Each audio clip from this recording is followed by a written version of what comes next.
Hey everybody, out here in the studio, and I spend a lot of time on YouTube watching the YouTubers talk about guitars and gear and stuff. And I'm telling you, man, 90% of it is rehashed 57 Les Paul, 62 Strat, over and over and over and over. And I mean, I'm just, I love those guitars and everything, but man, I'm 57 and I done heard it to death, man. I understand everybody ain't 57. Some of y'all are 20 and stuff, and you don't know about all the flying V's and Carinos and all that stuff. But man, it's just saturated. It's all anybody wants to talk about. And then you got your niche stuff, your metal guitars and stuff like that. So what I thought I'd do is whatever guitars that I have that are unique, and that's kind of what I draw to about 50% of the time on guitars, is something different and unique. And I know I got one here. This guitar right here is a company called ZZ Rider, and they were out of Fort Worth, Texas, but I'm pretty sure that the guitars were made overseas, the parts and stuff, and that they were assembled at the company in Fort Worth. But I'm not sure of that. I've not done the research on it. That's just from what I recall and what I gather from what they sold for. But the company was called ZZ Rider. Um, you see right there? ZZ Rider. And 15, 20 years ago, I found a full-size ZZ Rider, about like this one, black, white pickguard, and it had the same style flamed pickguard. And then years later, I didn't even know they made a short scale. This is a short scale model, 22.5. But what it is the company didn't stay around long. And I don't know why, because they made their features on their guitars were so unique to everything else. What we'll start out with is, first of all, the pick guard. I mean, look at that. I mean, it's a flame shaped cut, and then they took like a Strat style body that is also bound. It's got a black binding around it, the top, which is cool, and then they cut out this back part, which is just something different. Instead of being rounded like a Strat, they cut that out. And then of course it's got two strap buttons, so it will set upright, really stable. And also it gives you two options for your strap. Depending on how you play, you got two options for your strap, so it'll hang how you want it to hang. Okay, and then they went with a really beautiful, I don't know if you can see it, a metal flake silver color, which is just beautiful with the black and the chrome and everything. Okay, that's another thing that's cool and unique. And then great strength through the body for great sustain. And then they opted for a Telecaster bridge, 6 saddles for your better adjustment, and then humbucker instead of a single coil. And then not only a humbucker, they went with a 4-rail humbucker. Wild. And then they angled the neck pickup, and it's a rail pickup too. So yes, this gives you a lot of metal high output pickup. But then what they did to combat that is they tapped the tone so that you can get that single coil and not be such a heavy metal guitar. So this guitar does great clean tones in either position. And then they put the 3-way down here in a better position when you're picking. You don't have to come up here like on a Les Paul. They put it down there, which is functional, cool, and different. So those things. And then we come to the neck. They opted for a small headstock, which supposedly gives you a little more sustain, or more compact headstock. And then on the back, in the 70s, there was a thing called a flathead.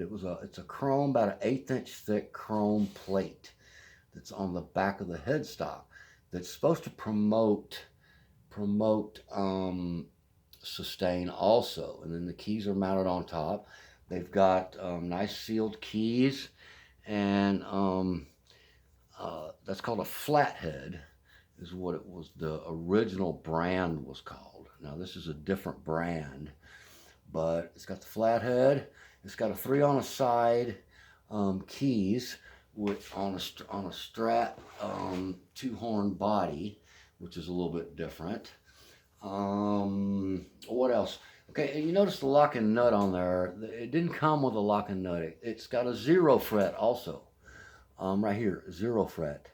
Instead of just a nut and then the first fret, it's got a 0 fret, which was done in the 70s and 80s, and it's really a fabulous way to build a neck.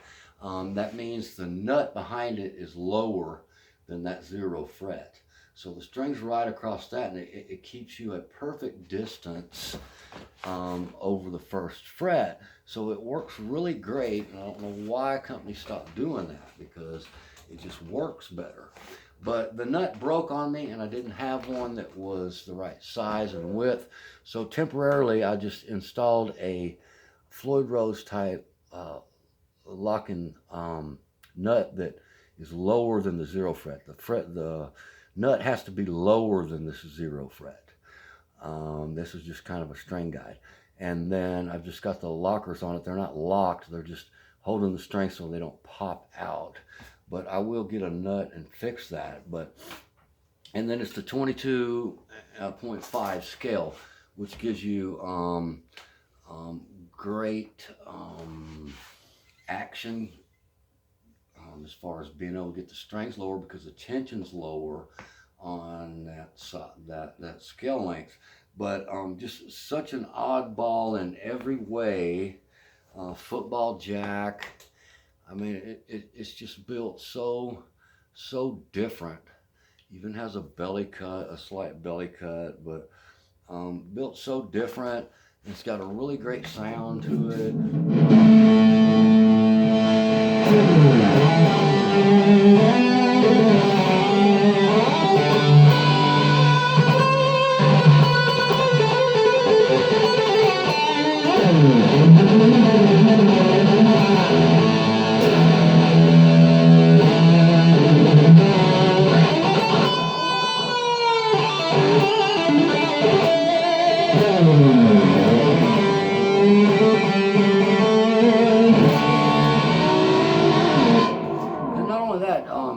Not only do you get a looser tension, you got to run about a 10 gauge string. You can't run a 9 on that because the tension is really slack. But it allows you them great bends. You got to adjust your playing a little bit, or you'll over bend out of pitch. But you get some really great bends. Paul Gilbert did one with Ibanez. That's why he did it, because he wanted them great big bends real easy. In a PGM micro Ibanez. But almost all companies now make a short scale 22.5, and at first they were for kids and small hands, but that's changed. Pro players have hooked onto them. But it's just such a unique guitar, and you know, it's not a Les Paul, it's not a Strat, it's not made in the 50s or 60s, but that's the point I'm trying to make. It's even got a black bound neck too. So I mean, this guitar was probably $300 new, but I didn't even know they made the short scale. I knew they made 3 or 4 models and in a standard scale length, and I don't even know what years. This looks like about a 2000, or it might be an 08. I don't know by the serial number because I'm not up on it, but the build is just fabulous. Got a nice fret job, nice fretboard, nice profile to the neck. But like I said, I did have a full size of this. It was just spectacular. But this one here is just super fun to play. I'm a small guy, so it doesn't look small on me, but it fits me real well and plays really great.